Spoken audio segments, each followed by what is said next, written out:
Hey guys, tonight we're descending into one of the most primal fears in human history. A terror so profound it shaped Victorian society and inspired countless nightmares. We're talking about premature burial, about people waking up inside their coffins after being declared dead, about the desperate scratching on wood that no one could hear.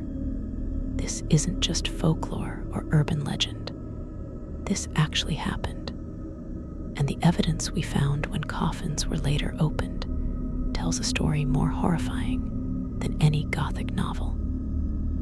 So before we lower ourselves into those dark graves and sealed coffins where some people experience their final moments in absolute terror, take a moment to like the video and subscribe, but only if you genuinely enjoy what we do here.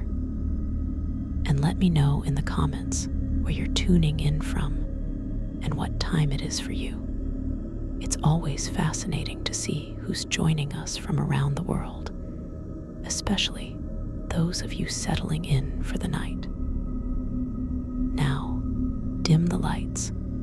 Maybe turn on a fan for that soft background hum. And let's ease into tonight's journey into the phenomenon of premature burial and the Victorian obsession with being buried alive. The fear of premature burial, or taphophobia as it came to be called, reached its peak during the Victorian era, though the anxiety had existed for centuries before. What made the Victorian period unique was the confluence of several factors that made premature burial seem not just possible, but likely. Medical knowledge was advancing, but still primitive in crucial ways. Doctors could not always reliably determine death, especially in cases of coma, catalepsy, or conditions that mimicked death closely. The social pressure for quick burial, driven by fear of disease and decomposition, meant that people were often interred within 24 to 48 hours of apparent death. Not enough time for the signs of true death to become unmistakable.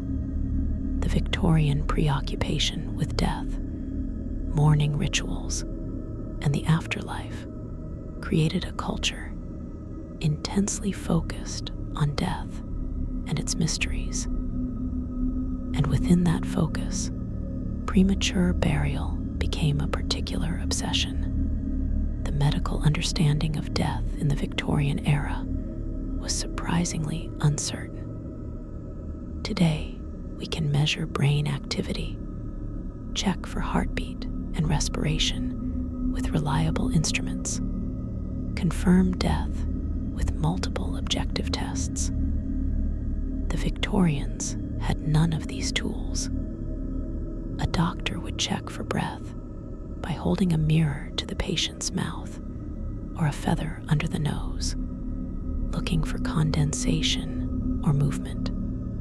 They would feel for a pulse, but a very weak or slow pulse might be missed, especially if the doctor was rushed or inexperienced. They would look for signs like pallor, coldness of the extremities, fixed dilated pupils, but all of these could appear in living people under certain conditions.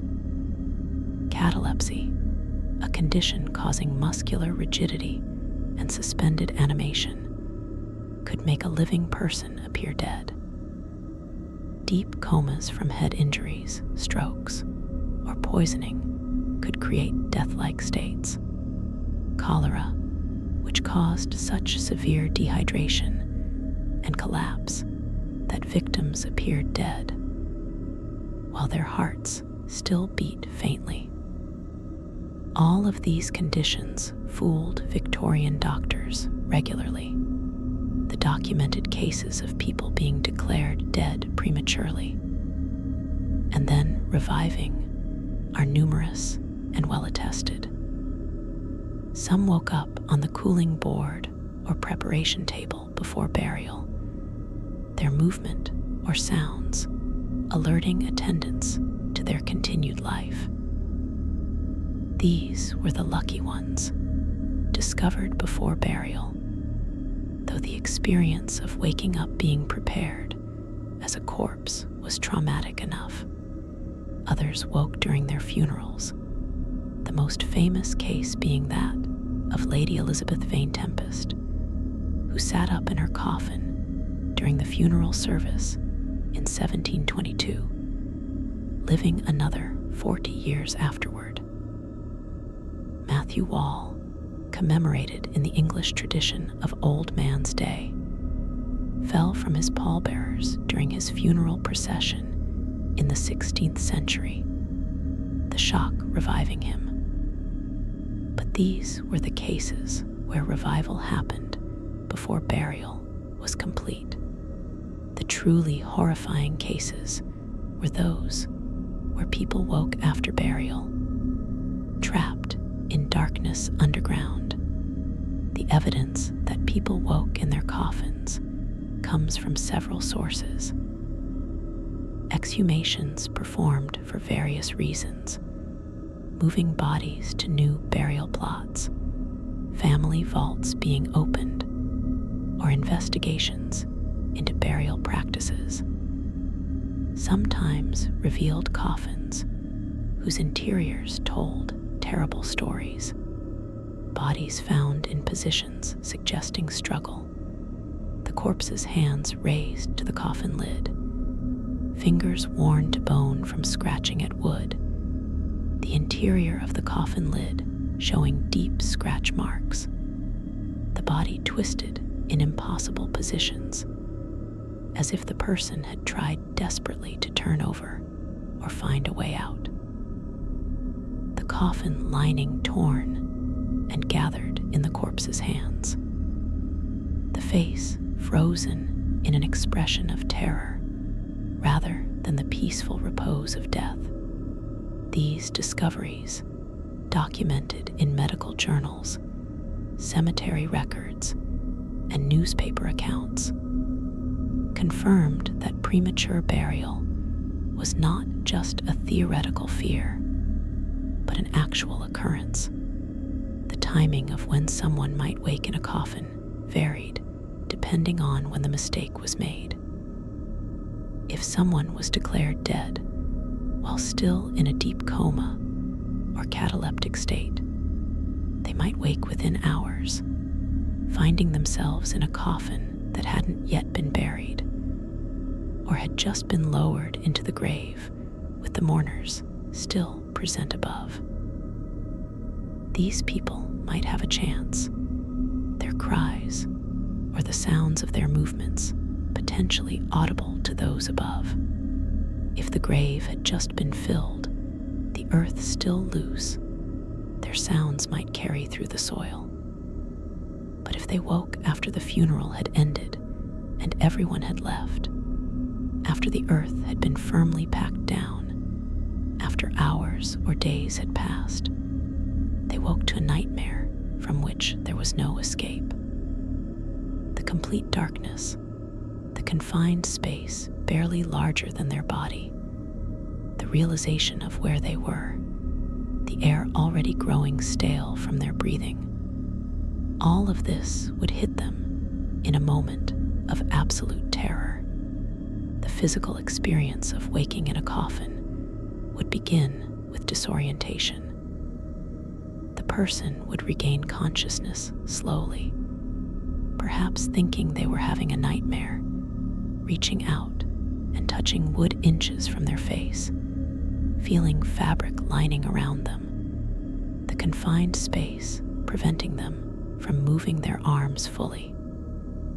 The darkness would be absolute, not the darkness of a room at night, but the complete absence of light that comes from being underground in a sealed box. The air would smell of earth and wood, and perhaps the flowers that had been placed in the coffin.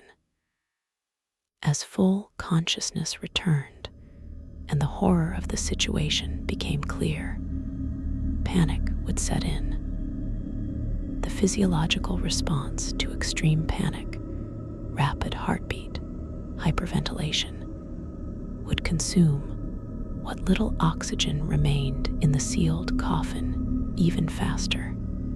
The amount of air in a coffin varied depending on the coffin's size and construction, but it was never much. A typical Victorian coffin might contain 150 to 200 liters of air at burial, assuming it was well sealed.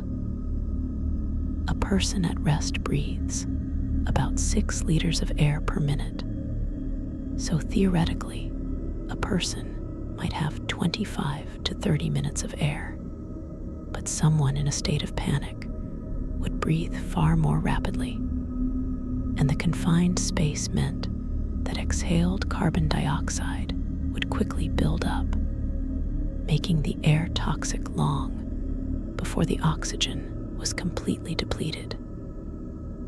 In reality, a person who woke in a sealed coffin might have 10 to 15 minutes of consciousness before suffocating or passing out from carbon dioxide poisoning. Those minutes would have felt like eternity. The psychological experience of those trapped in coffins can only be imagined, but we can reconstruct it from what we know about human psychology under extreme stress. The initial disbelief, this cannot be real, this must be a nightmare.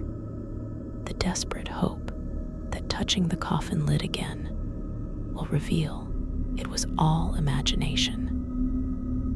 The growing horror as reality becomes undeniable, the mind refusing to accept it, even as the body confirms it through every sense. The panic that makes rational thought impossible, the screaming even though some part of the mind knows no one can hear, the frantic pounding on the coffin lid, the scratching and clawing even as splinters drive under fingernails and would tear skin, the prayers, the bargaining with God, the mental review of one's life, seeking to understand why this is happening. The moments of hope, surely someone will hear, surely someone will realize the mistake, surely someone will come. The gradual realization that no one is coming, the final despair. The coffin construction of the Victorian era was substantial, making escape essentially impossible. Coffins were made of thick hardwood, oak, mahogany, or pine, often lined with lead or zinc for wealthier burials.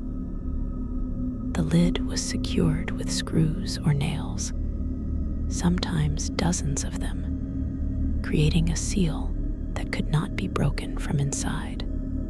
A person inside the coffin had perhaps an inch or two of clearance, not enough room to generate force for breaking wood. Their hands, even if they had room to position them against the lid, could not punch through thick planks. They could scratch, and they did, wearing their fingers to the bone, but scratching could not break through. Some coffins had interior fittings, padding, and fabric that gave slightly when pushed, creating the illusion of give that made trapped people push harder, exhausting themselves faster without actually moving closer to escape. The soil above the coffin created another impossible barrier. Victorian graves were typically 6 feet deep, the origin of the phrase, 6 feet under. 6 feet of compacted earth weighed tons, creating pressure on the coffin lid that even if someone could break the wood, the earth would immediately pour in, suffocating them even faster. The folklore of people digging their way out of graves is exactly that, folklore. A person in a coffin 6 feet, underground with no tools, no room to maneuver, rapidly depleting oxygen, and tons of earth above them, could not escape no matter how strong or desperate they were. Some people buried alive may have broken through the coffin lid only to have earth cascade in. Their final moments spent choking on dirt, as well as suffocating from lack of air. The sounds that might have been heard from coffins, in the rare cases where someone was listening, were described as scratching, muffled cries, or thumping sounds. Cemetery caretakers or visitors to graves occasionally reported hearing sounds from fresh graves, but often these were dismissed as settling earth, gases from decomposition, or imagination. The Victorian mind, steeped in Gothic sensibility, was prone to imagining things in graveyards, and real sounds might have been attributed to supernatural causes rather than recognized as cries for help. By the time someone might have been convinced the sounds were real and worthy of investigation, by the time a grave could be opened, it was usually too late. The person who had woken in their coffin had already suffocated, their final sounds silenced hours before help arrived. The stories that circulated in Victorian society about premature burial fed the collective fear. Newspapers reported cases, sometimes sensationally exaggerating them, but often based on real incidents. Medical journals discussed the difficulty of determining death and documented cases where mistakes had been made. Gothic literature of the period, Edgar Allan Poe's The Premature Burial being the most famous example, explored the theme obsessively. These stories created a feedback loop where fear of premature burial led people to interpret any unusual occurrence at funerals or graveyards as potential evidence of someone being buried alive, which fed back into the cultural anxiety.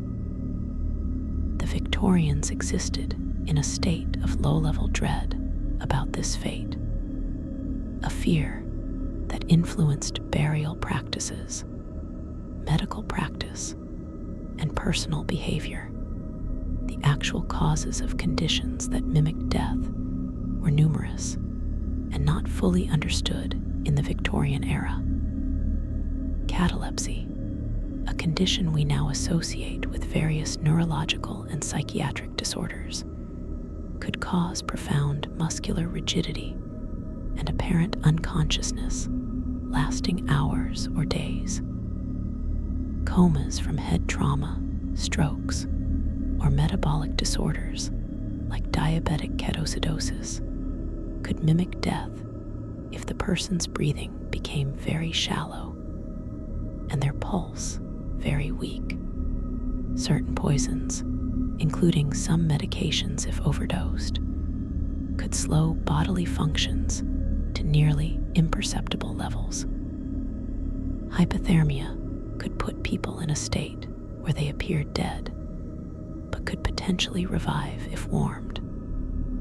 Cholera, in its most severe form, caused such profound dehydration and circulatory collapse that victims might appear dead, while a faint heartbeat persisted.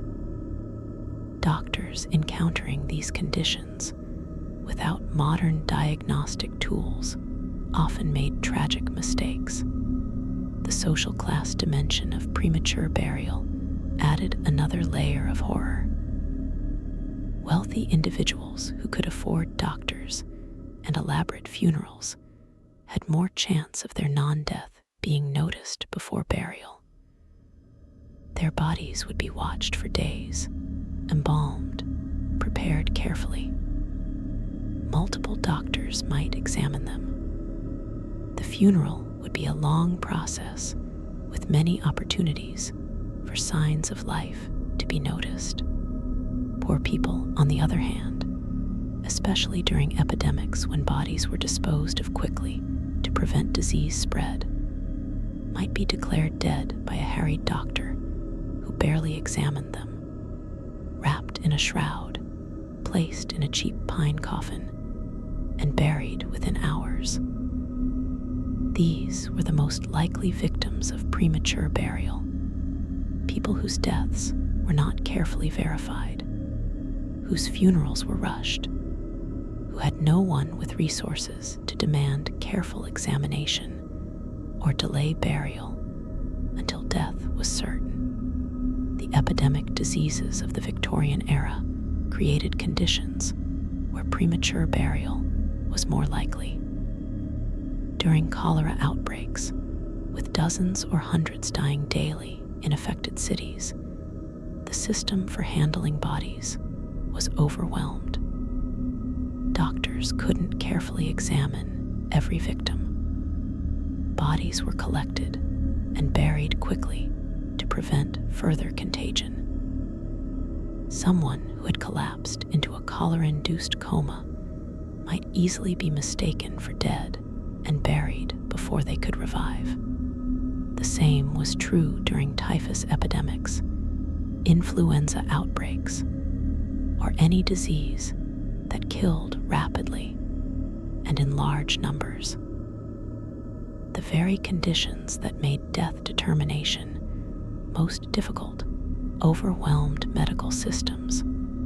Pressure for quick burial, fear of contagion, were present during epidemics, creating circumstances where mistakes were most likely. The waiting mortuaries that developed in Germany and other parts of Europe represented one attempt to prevent premature burial. These were facilities where apparent corpses were kept under observation for days, their fingers connected to bells or other alarm systems that would alert attendants if the corpse moved. Attendants would watch for signs of revival, check for the smell of decomposition that would confirm true death.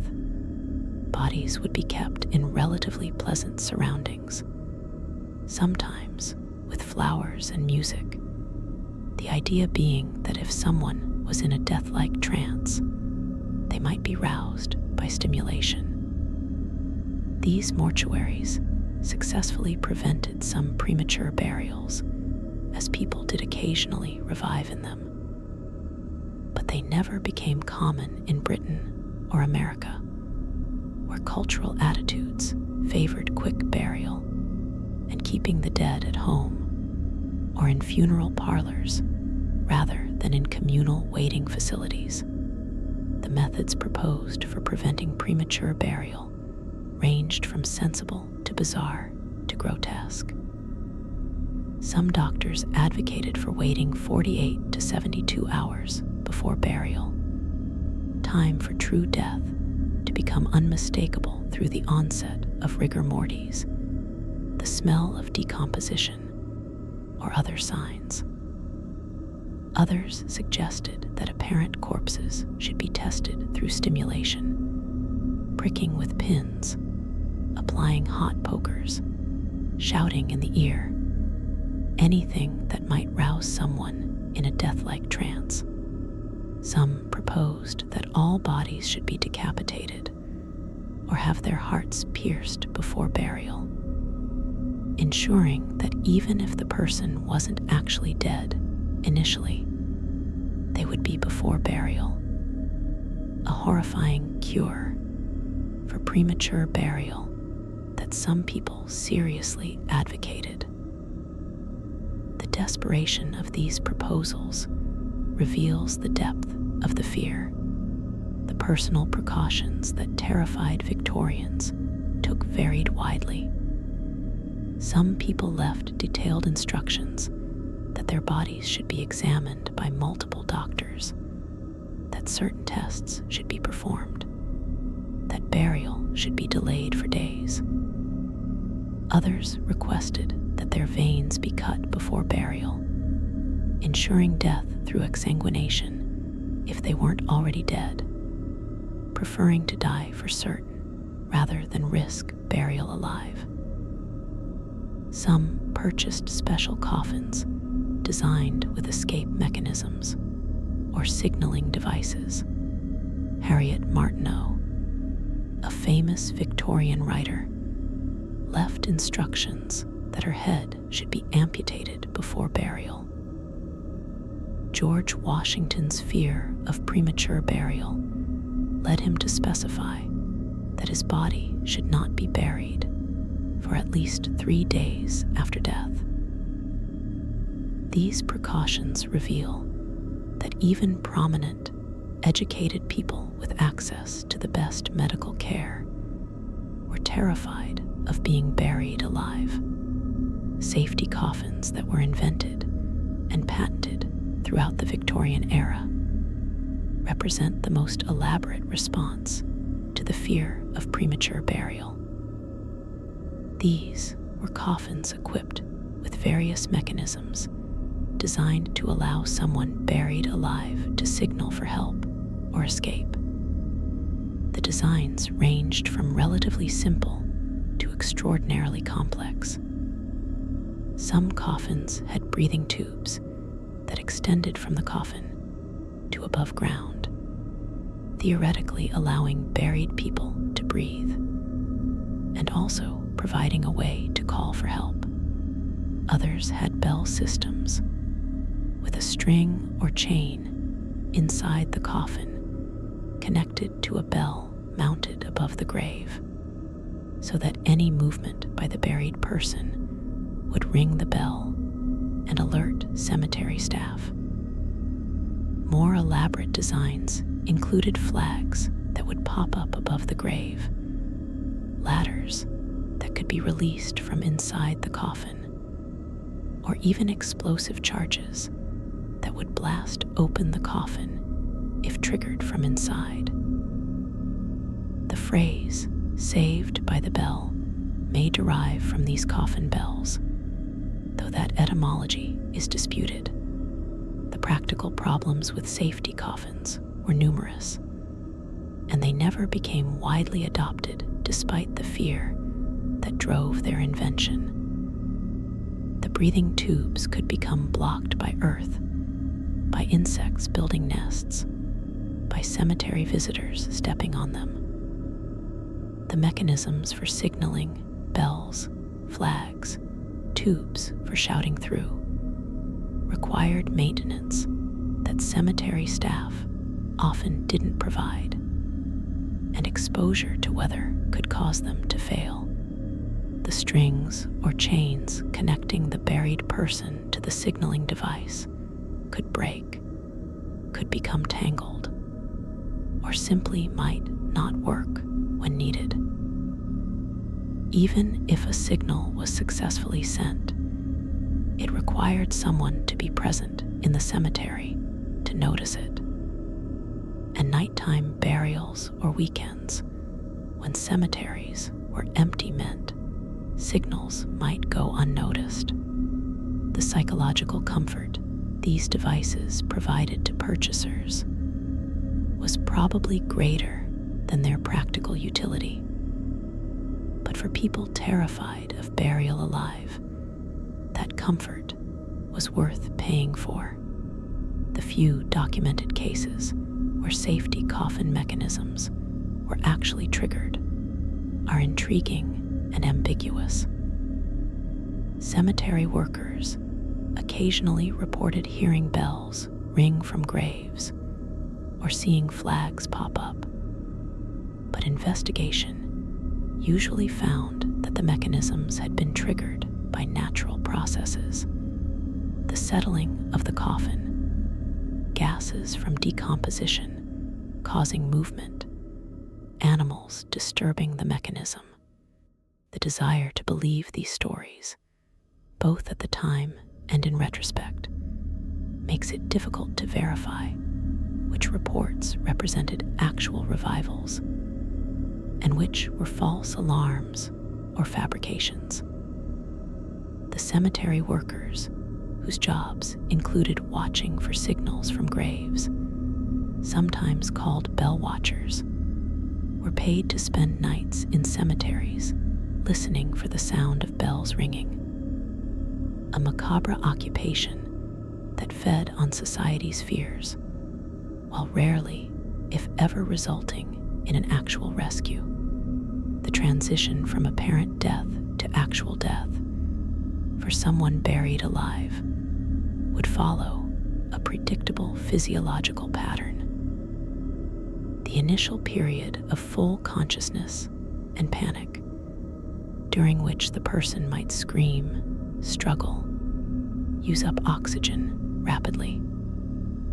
This might last 5 to 15 minutes, depending on the seal of the coffin and the person's panic response. As carbon dioxide built up and oxygen depleted, the person would become drowsy and confused, their movements becoming less coordinated, their thoughts becoming muddled. This second stage might last another 5 to 10 minutes. Then unconsciousness would come, a mercy at that point, as the brain starved of oxygen. Brain death would follow within minutes, and the heart would stop shortly after. The total time from waking in the coffin to death might be 20 to 30 minutes at most, probably less. Those minutes would contain more terror than most people experience in a lifetime. The autopsy evidence from exhumed bodies that suggested premature burial included several telltale signs. The position of the body, if found turned on its side or with knees drawn up, suggested the person had moved after being placed in the typical burial position on their back. The hands raised to the face or to the coffin lid, fingers bent as if clawing, clearly indicated conscious movement after burial. The presence of splinters under fingernails or embedded in the skin of fingers meant the person had scratched at the coffin. Blood under the fingernails or on the coffin lining from torn flesh as the person clawed desperately at their prison. The expression on the face, while decomposition makes interpretation difficult, sometimes clearly showed terror rather than repose. The torn coffin lining gathered in the corpse's hands, the interior of the lid showing scratch marks, sometimes deep grooves worn in the wood. All of these signs, when found, confirmed that the person had been conscious and struggling after burial. The psychological impact on the families who discovered their loved one had been buried alive was devastating. To have a grave opened and find evidence that your mother, your husband, your child had woken in the darkness underground, had suffered and struggled and died in terror, would be traumatic beyond measure.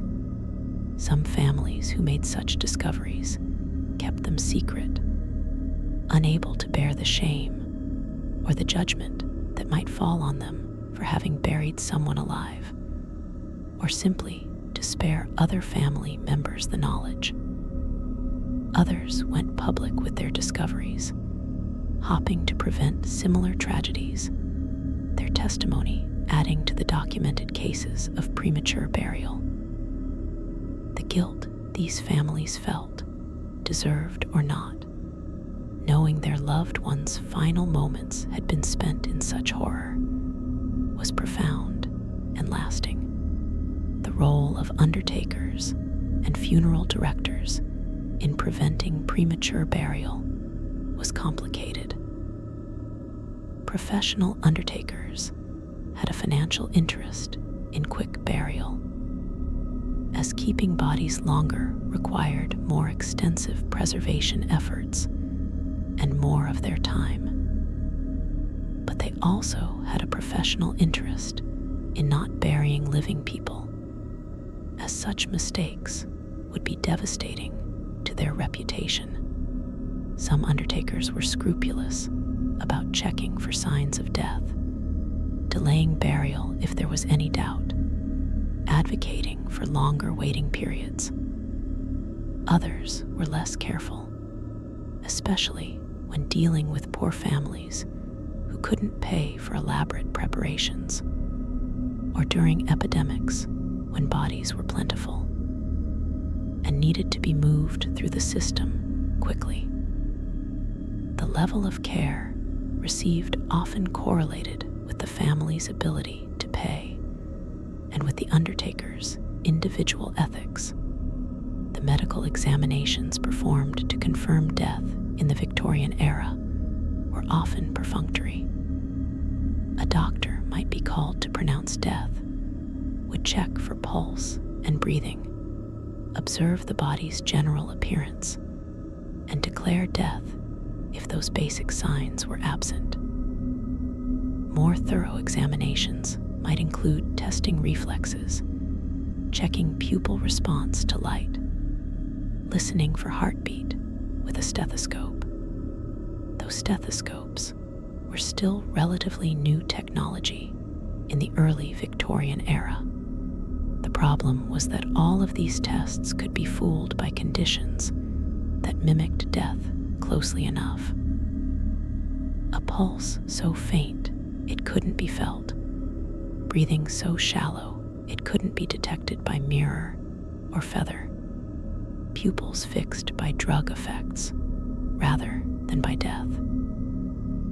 Without modern monitoring equipment, absolute certainty of death was impossible in edge cases, and doctors knew this even if they didn't always communicate it to families. The legal liability for burying someone alive was murky in Victorian law.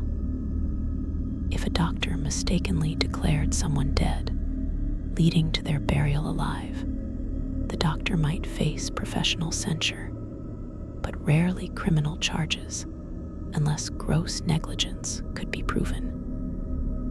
Proving that someone had been buried alive was difficult, as it required exhumation and evidence that the person had moved in the coffin, evidence that might be attributed to other causes.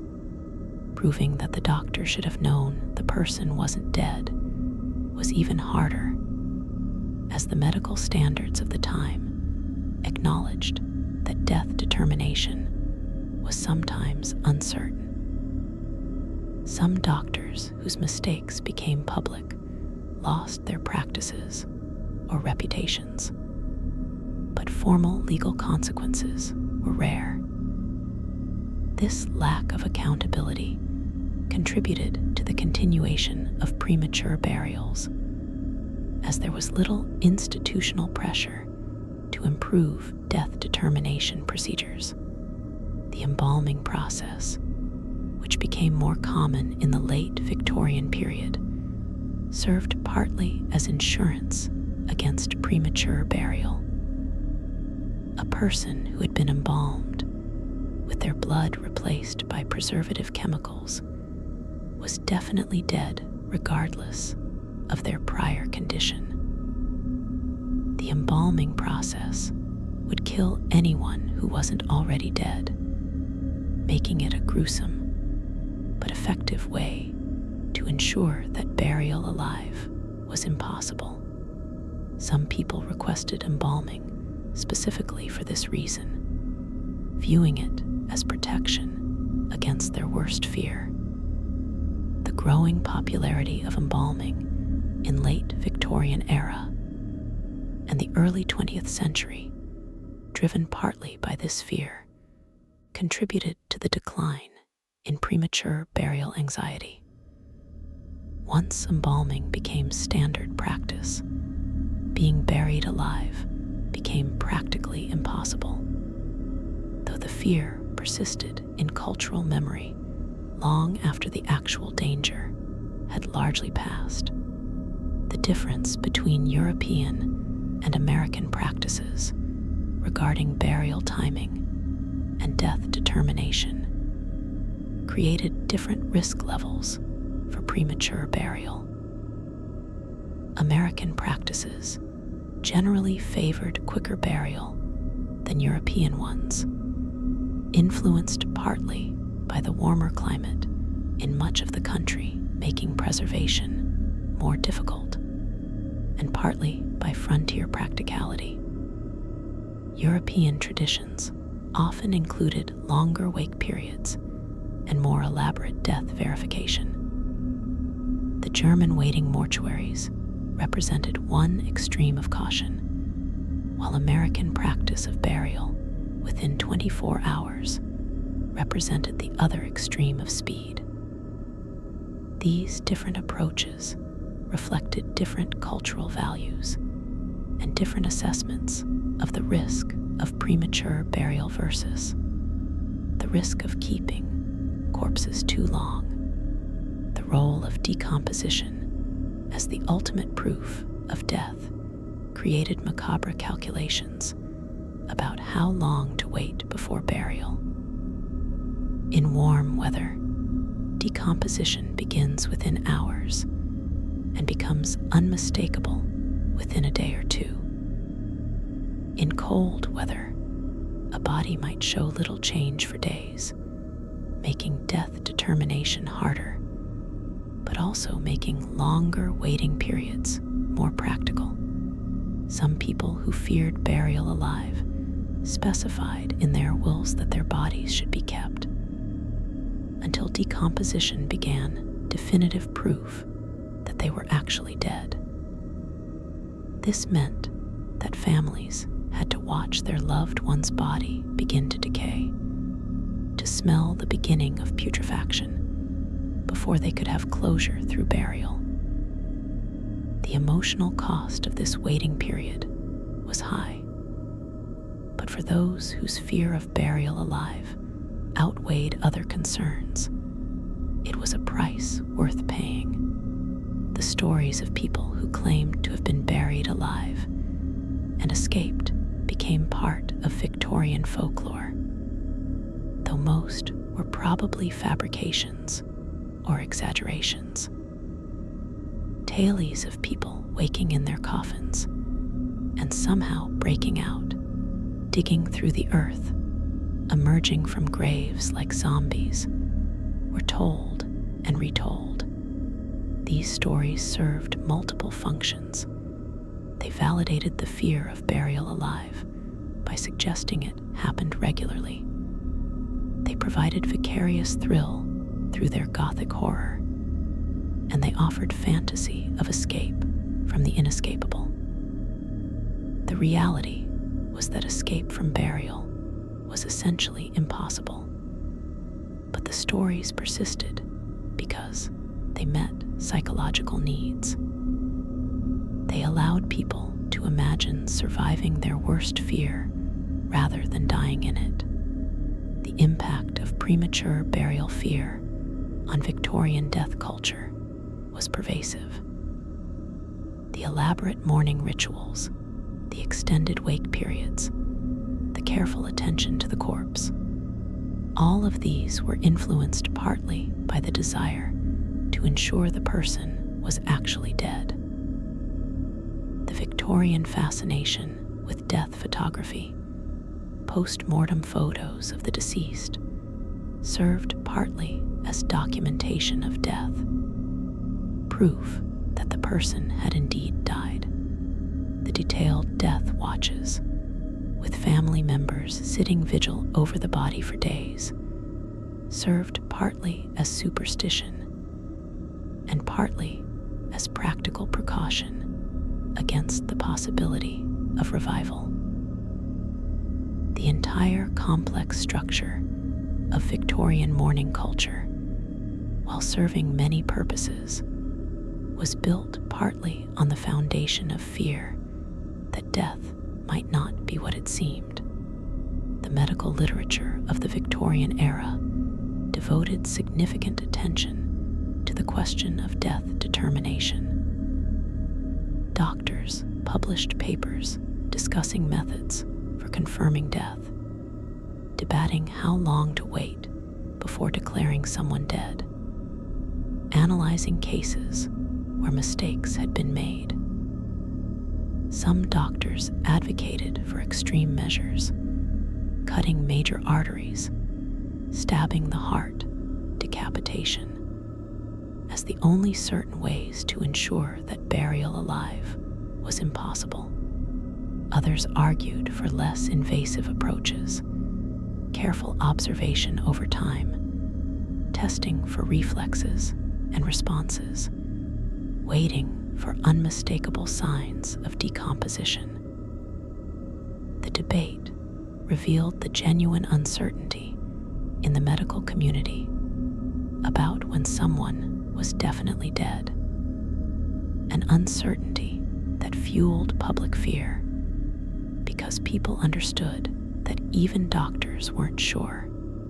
The class and gender dimensions of who was at risk of premature burial created additional anxiety. Women were considered more prone to catalepsy and to fainting spells that could be mistaken for death, making them supposedly more at risk. This gendered fear fed into broader Victorian anxieties about women's health and women's supposedly more delicate constitutions. The poor, as mentioned earlier, faced higher risk because of less thorough death examination and quicker burial. Children were considered vulnerable because their vital signs were already more subtle than adults, making it easier to mistake very shallow breathing for no breathing. The very old were paradoxically considered both at high risk because their weak vital signs might be missed, and low risk because families often waited longer to bury elderly loved ones, giving more time for any revival to occur. The religious implications of premature burial were profound and troubling. If someone woke in their coffin and died there, had they died in a state of grace or in despair? The terror and potential despair of those final moments, the possible cursing of God or fate, might endanger the soul of someone who had previously been righteous. The Catholic practice of last rites assumed the person was actually dying and could receive the sacrament consciously. But if someone had been given last rites while in a coma, then woke after burial, they might die without proper spiritual preparation. Protestant concerns centered more on the cruelty of such a death and what it implied about God's mercy or plan. Religious thinkers struggled with the theological implications of premature burial, generally concluding that God would judge the soul based on the person's overall life rather than the circumstances of death. But the question troubled many believers.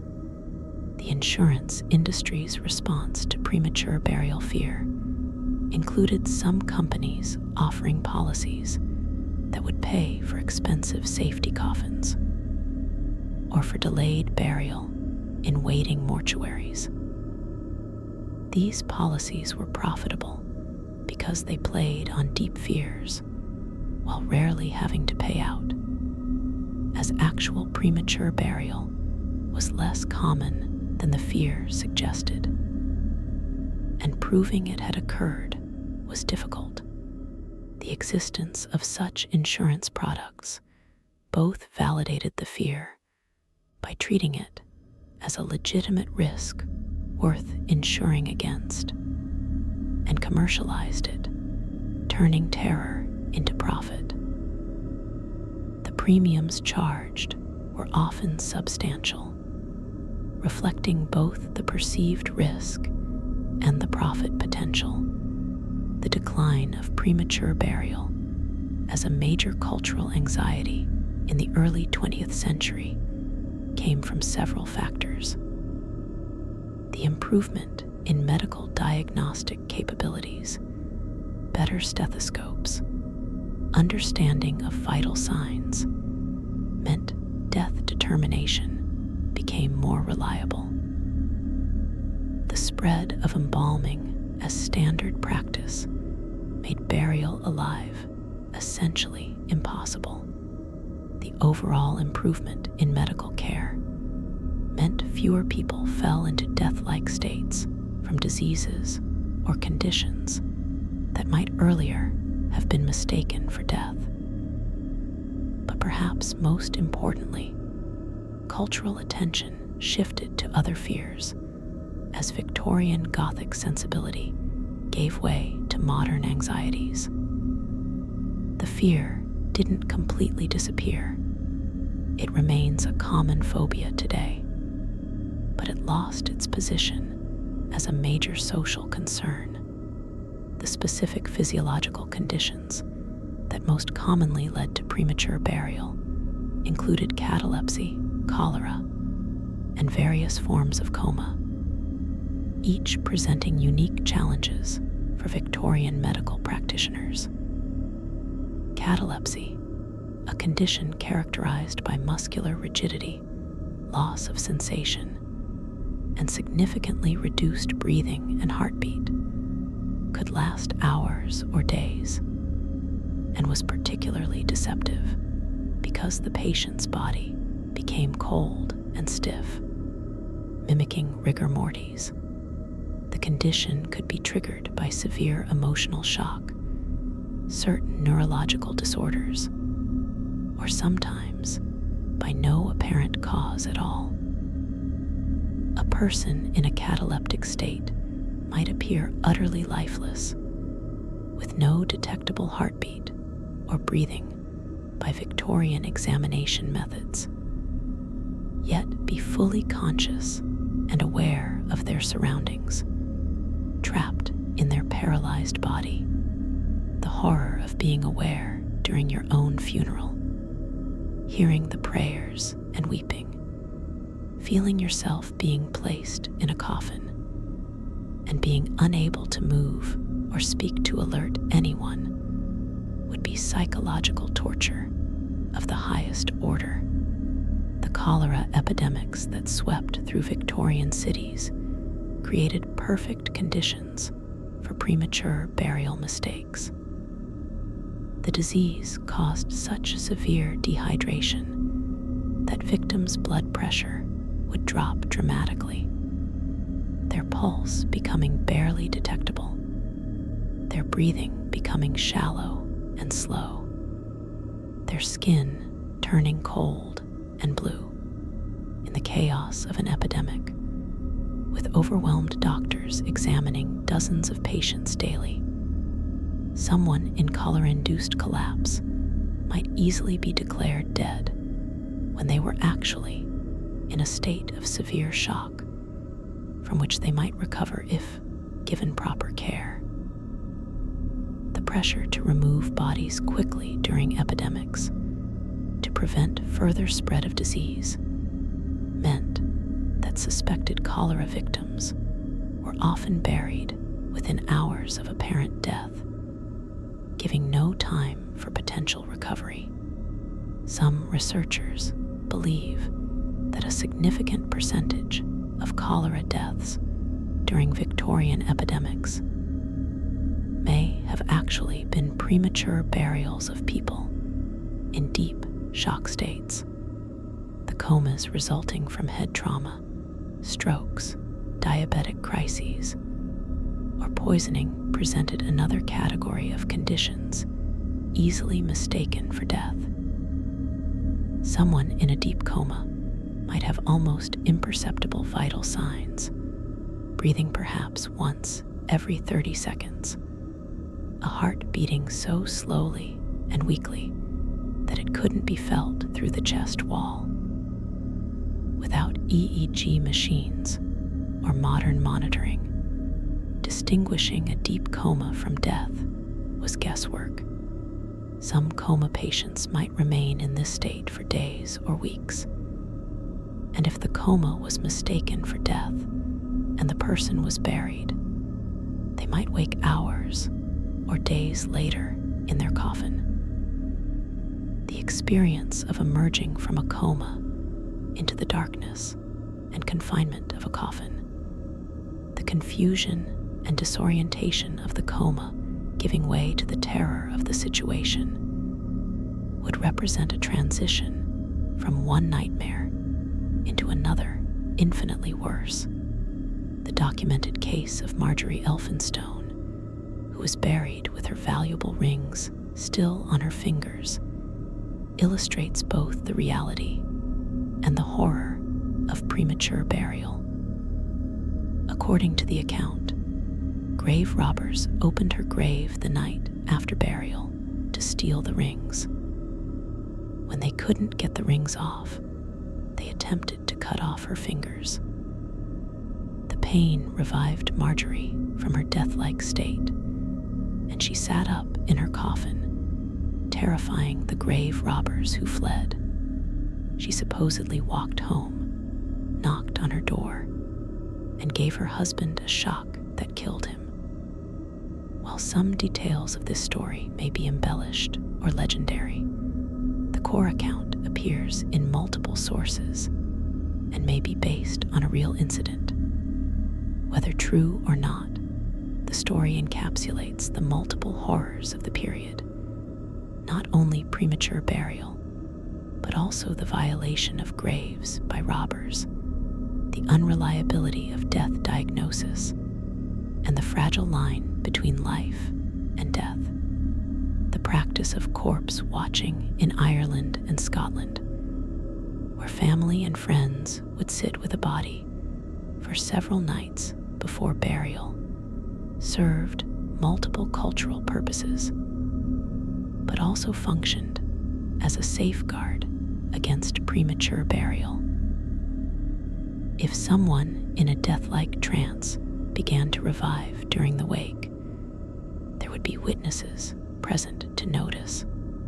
Consumption of alcohol during these wakes, while partly celebration of the deceased's life, also ensured that watchers stayed awake through the night and remained alert for any signs of movement or revival. The tradition of touching or kissing the corpse goodbye provided one final check for warmth or response. These folk practices, developed over centuries, represented practical wisdom about the difficulty of determining death and the importance of giving time for any mistake to become apparent before burial. The phenomenon of coffin birth, where a pregnant woman's body expels a fetus after death due to the buildup of gases from decomposition, sometimes led to confusion about whether the woman had been alive at burial. When coffins were later opened and a fetus was found, people might wonder if the woman had given birth while buried alive. The reality was that coffin births occurred only in women who were definitely dead, as a result of natural decomposition processes. But the phenomenon added to the horror stories about premature burial and created medical mysteries that Victorian doctors struggled to explain. The discovery of such cases during exhumation provided more nightmare fuel for a society already terrified of burial alive. The use of mortsafes, heavy iron cages placed over graves to prevent body snatching, had the unintended consequence of ensuring that even if someone buried alive managed to break through their coffin, they would be trapped beneath the iron bars. These devices, meant to protect the dead from violation, created an additional barrier to escape for anyone buried prematurely.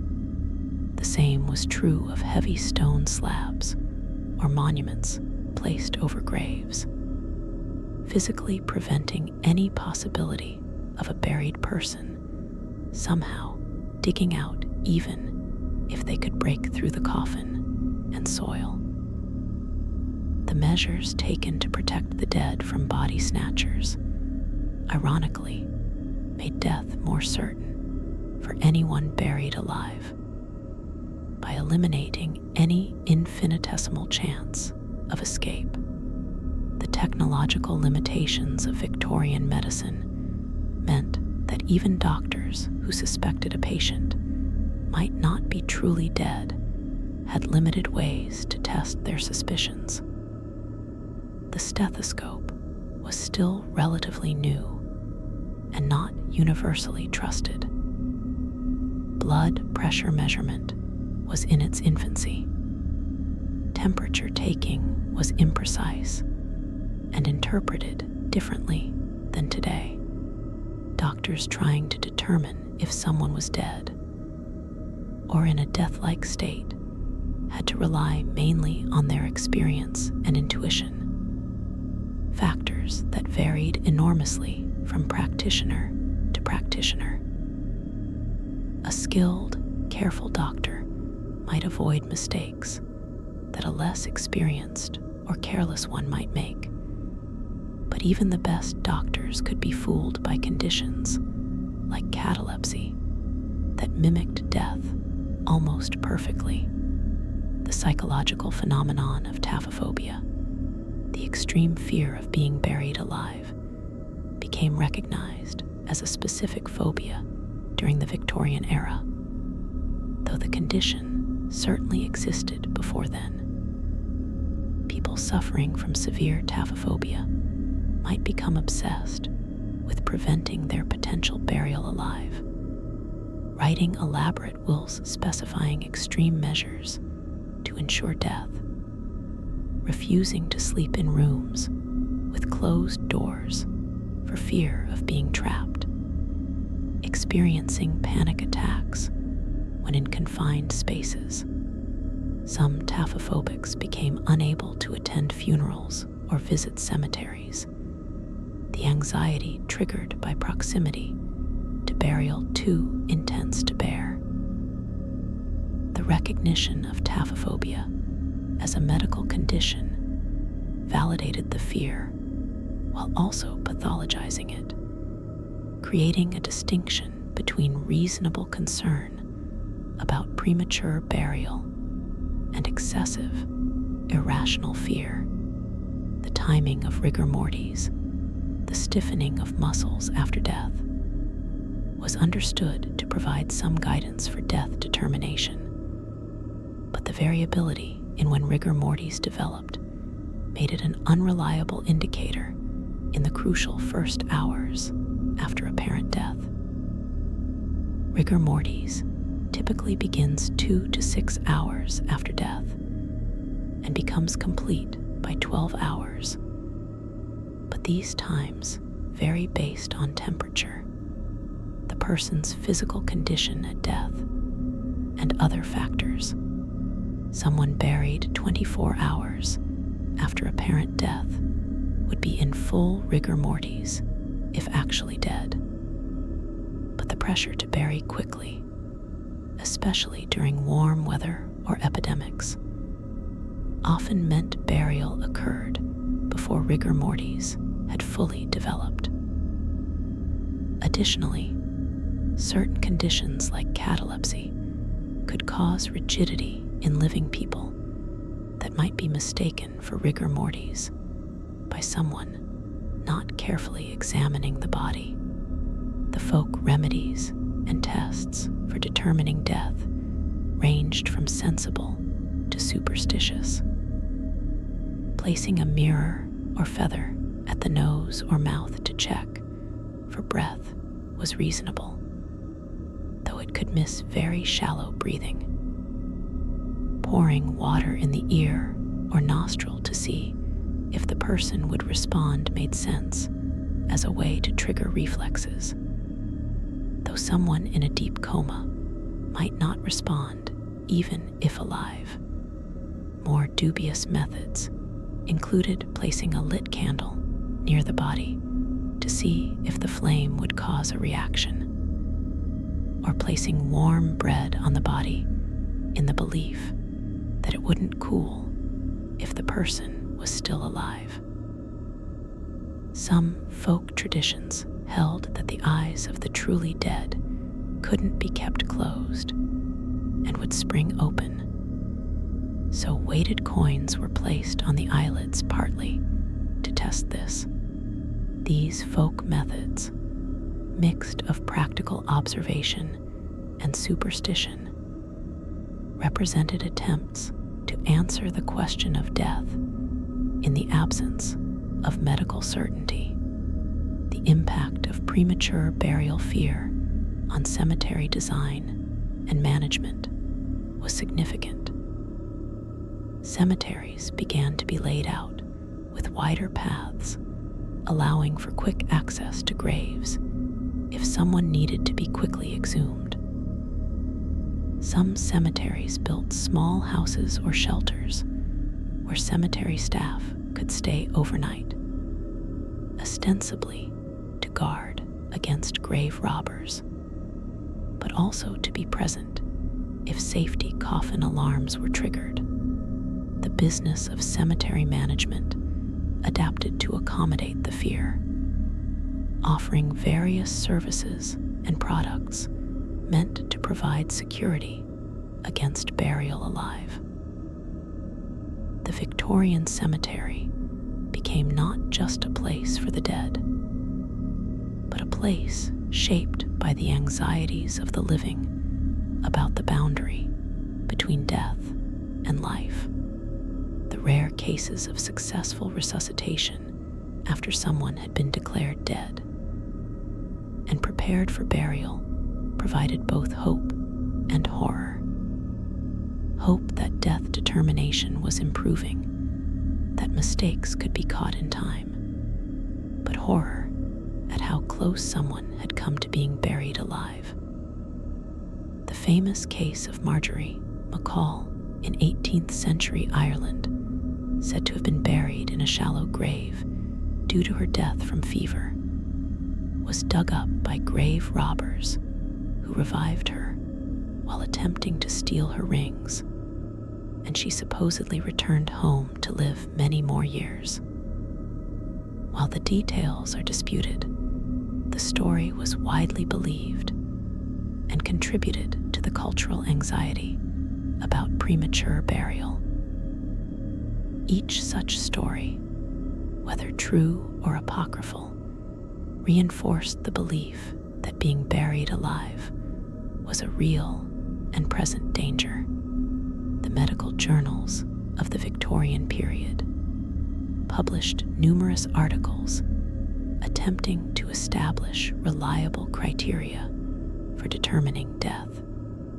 Doctors proposed tests, including applying silver nitrate solution to the eyes, which would cause a reaction in living tissue, but not in dead tissue, injecting fluorescing dye, which would circulate and be visible in living people, but not in corpses, and various other methods that seem barbaric today, but represented genuine attempts to solve the problem of death determination. The fact that so much medical attention was devoted to this question reveals both the seriousness of the problem and the difficulty of solving it with available technology.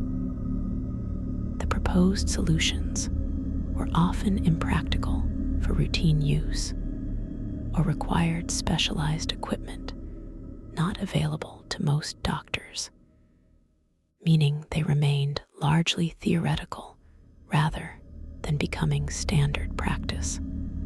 The psychological impact on undertakers and cemetery workers who discovered evidence of premature burial in exhumed coffins was significant and rarely discussed. These workers would be the ones to see the scratched coffin lids, the twisted bodies, the expressions of terror frozen on decomposed faces. The knowledge that you had helped bury someone alive, even if unintentionally and unknowingly, would be traumatic. Some undertakers or cemetery workers who made such discoveries reportedly left their professions, unable to continue work that had led to such horror. Others became obsessive about checking for death, insisting on longer waiting periods or more thorough examinations, their personal trauma driving them to prevent future incidents. The guilt and horror experienced by these workers represents another hidden cost of premature burial, the economic aspect of premature burial prevention created a market for various products and services. Safety coffins, as mentioned, were sold at premium prices to anxious customers. Waiting mortuaries in Germany charged fees for keeping bodies under observation. Special insurance policies covered the costs of elaborate precautions. Medical consultants offered services to verify death for wealthy families who could afford to pay for multiple examinations. Inventors patented devices for testing death, from simple mechanical tests to elaborate electrical or chemical apparatus. The industrialization of death care during the Victorian period included commodifying the fear of premature burial, turning anxiety into profit opportunity. The economic incentive to maintain and exploit the fear rather than actually solving the problem influenced how society responded to premature burial. The differences between urban and rural experiences of death and burial affected the likelihood of premature burial. Urban areas had more doctors, more undertakers, more established procedures for handling death, but also more pressure for quick burial due to crowding and sanitation concerns. Rural areas might have less medical expertise available, but also less pressure for rushed burial, with bodies often kept at home for days, while distant relatives traveled to attend funerals. The rural tradition of community involvement in death care, with neighbors helping to prepare bodies and watch over them, provided more opportunities for signs of life to be noticed.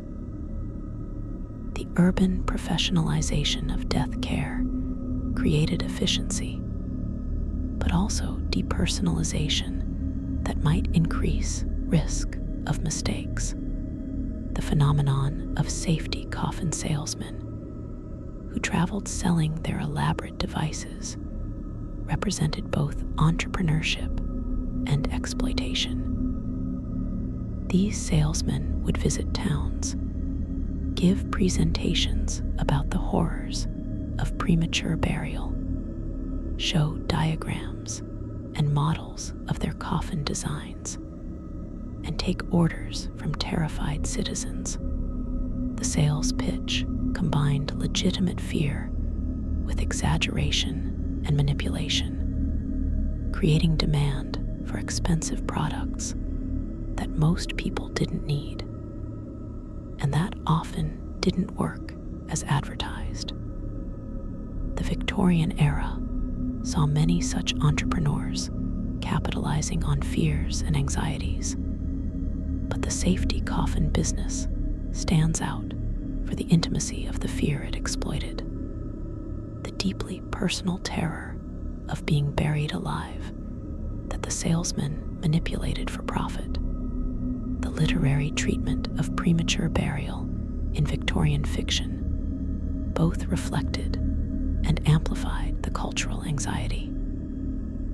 Edgar Allan Poe's The Premature Burial, published in 1844, remains the most famous treatment of the theme, depicting a narrator obsessed with the fear of being buried alive, who takes elaborate precautions, including having a special crypt built with interior locks and signals.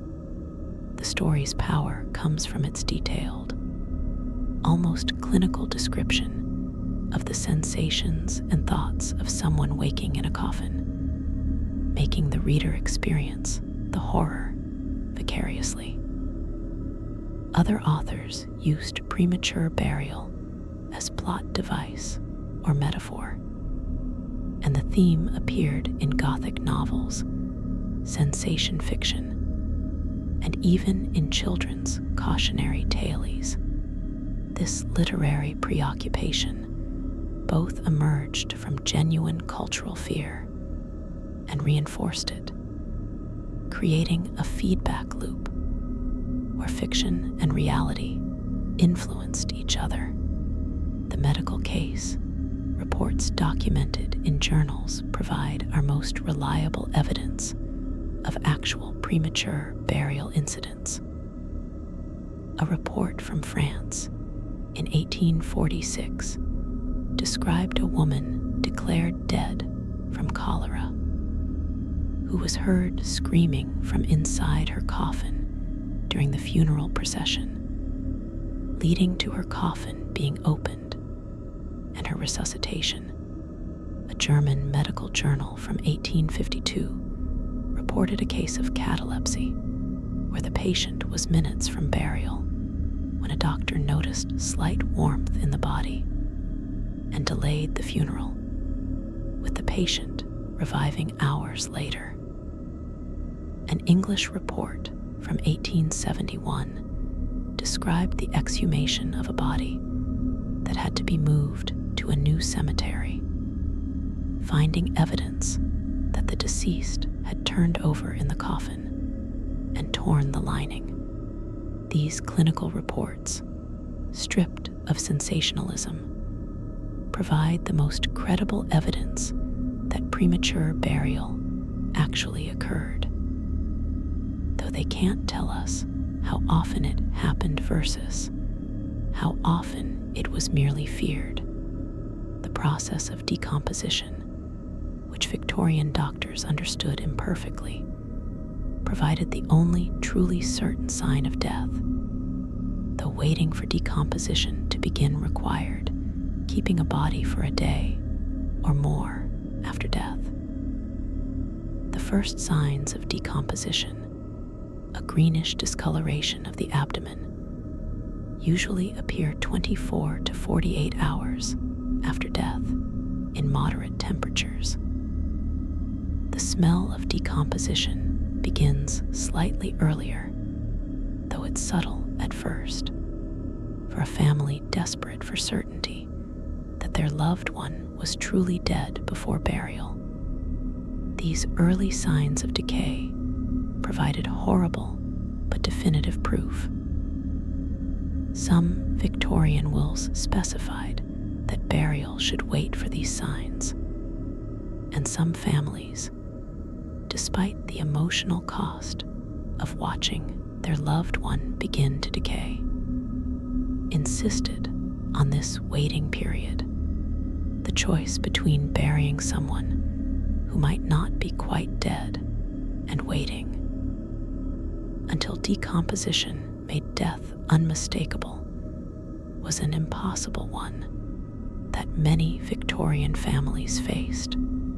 The construction of Victorian family vaults and mausoleums provided one partial safeguard against premature burial, as bodies placed in above-ground crypts could be checked on more easily than those buried underground.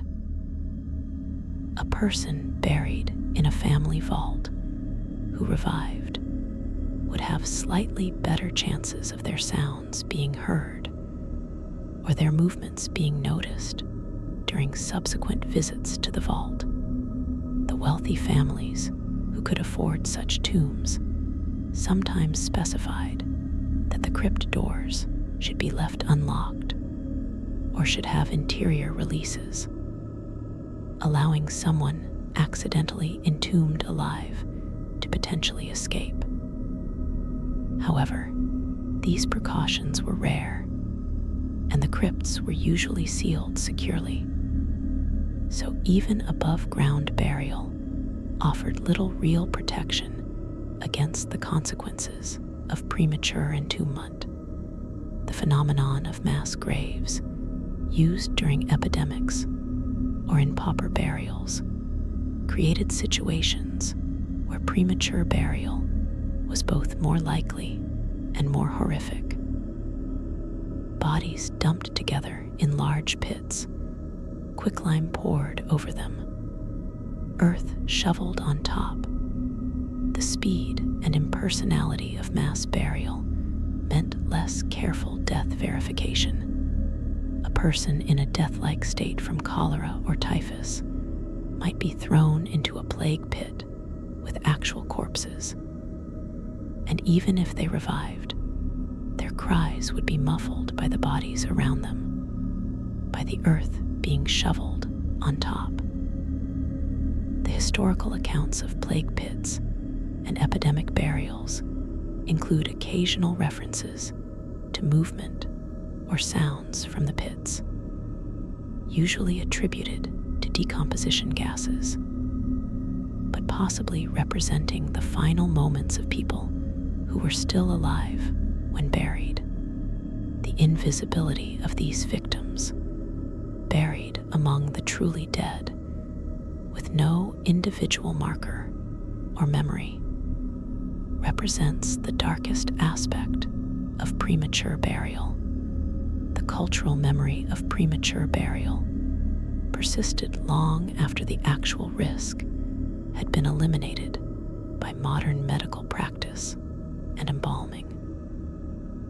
Horror movies from the 20th century repeatedly used the theme of being buried alive, tapping into a fear that still resonates even though the scenario is now essentially impossible in developed countries with modern death care. The fear survives as a fundamental human terror, the dread of being trapped, helpless in darkness, suffocating, unable to escape or call for help. The Victorian experience of actual premature burial gave specific shape and detail to this primal fear, creating images and narratives that continue to haunt the cultural imagination. Every horror movie scene of someone buried alive, every nightmare of being trapped in a confined space, connects back to the Victorian reality that such fates actually befell real people. The statistical question of how common premature burial actually was in Victorian times is impossible to answer definitively. The documented cases number in the dozens, or perhaps low hundreds, across the entire Victorian period in Britain and America. But these represent only cases where evidence was found and recorded. How many bodies buried in 6 feet of earth, never exhumed, went to final rest with their secrets? How many people woke in their coffins, struggled briefly, suffocated, and were never discovered? The exhumation of every Victorian-era grave is obviously impossible, so we'll never know the true number. Modern estimates suggest that premature burial was probably less common than Victorian anxiety suggested, but common enough that most people's fear was not entirely irrational. The uncertainty itself is part of the horror, not knowing how many people suffered this fate. The comparison between Victorian burial practices and those of other cultures and eras shows that the fear of premature burial is not unique to that period, but the combination of factors that made it seem especially likely created a perfect storm of anxiety. Ancient Rome had references to the fear and to precautions against it. Medieval Europe had folk beliefs about the importance of properly ensuring death, but the Victorian era, with its combination of sophisticated funeral culture, imperfect medical knowledge, epidemic diseases that mimicked death, and Gothic literary sensibility, created conditions where the fear reached its peak. The cultural anxiety was higher than in previous eras, even if the actual risk was not necessarily greater, because Victorian society was both aware enough to understand the problem and limited enough in medical capability to prevent it reliably. The legacy of Victorian burial reform movements included not just changes in practice, but changes in how death itself was understood and managed by society. The push for waiting mortuaries, for careful death verification, for family involvement in death care, all contributed to a conception of death as a process requiring careful attention rather than a moment that could be definitively identified.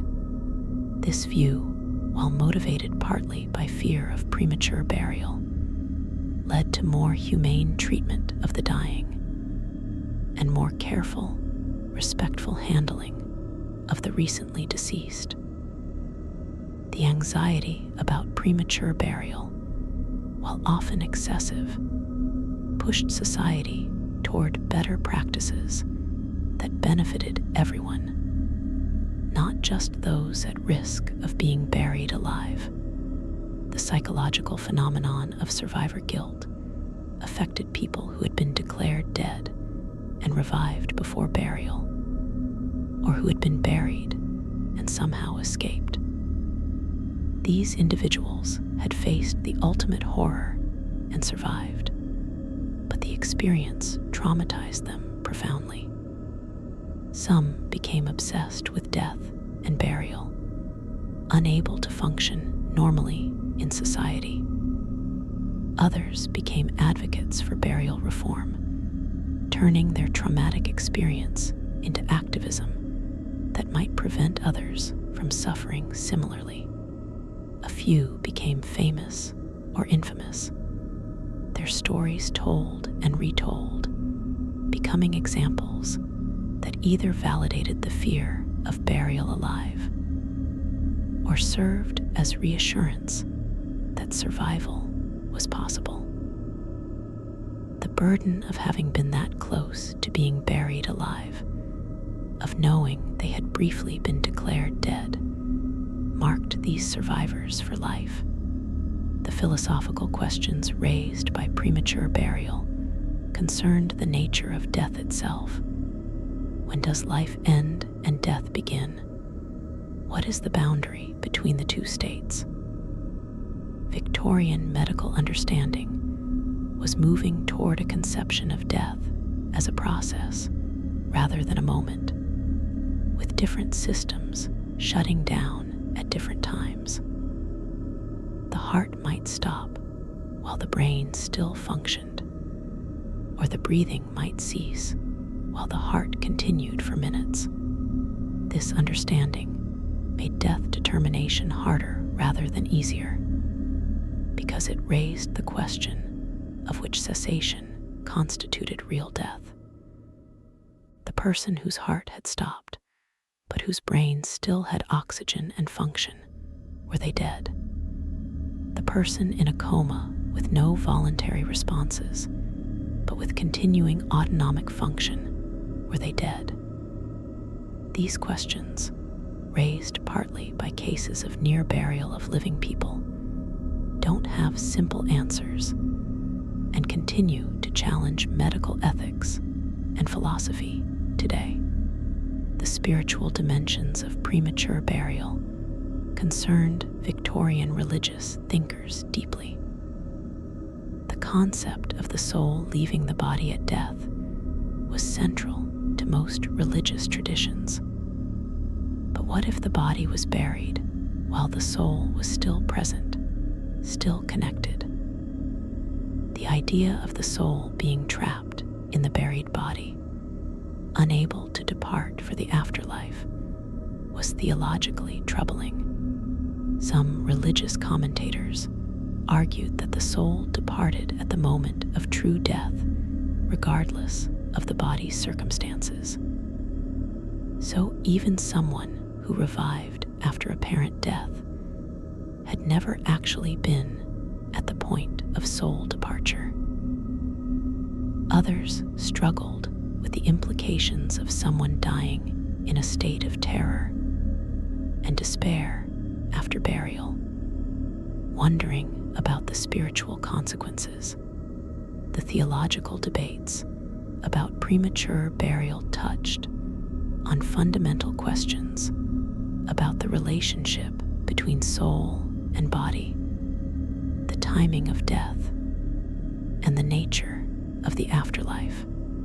The art and iconography of Victorian death culture included numerous images that reflected anxiety about premature burial.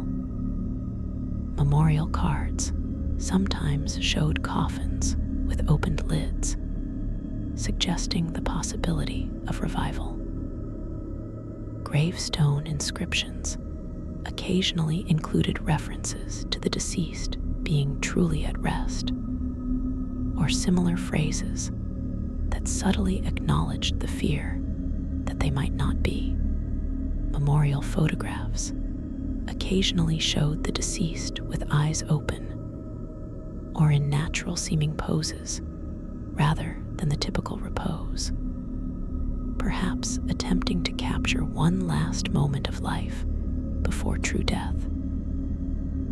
The visual culture around death in Victorian times was suffused with anxiety about the boundary between life and death, with premature burial as the ultimate expression of that boundary being violated. The practical reforms that eventually reduced premature burial risk included the professionalization of medical death determination, with standardized procedures and training for doctors in how to confirm death properly. The development of better diagnostic tools, improved stethoscopes, pulse monitoring devices, thermometers, made it easier to detect faint signs of life. The widespread adoption of embalming as standard practice made premature burial impossible, as the embalming process would kill anyone not already dead. The legal requirements in many places for death certificates signed by doctors, for minimum waiting periods between death and burial, for reporting of deaths to authorities, all created oversight and procedures that reduced risk of mistakes. These reforms emerged partly from the cultural anxiety about premature burial, showing how fear, even excessive fear, can drive positive change. The transition of premature burial from a genuine medical concern to primarily a phobia in the modern era, reflects both medical progress and cultural change.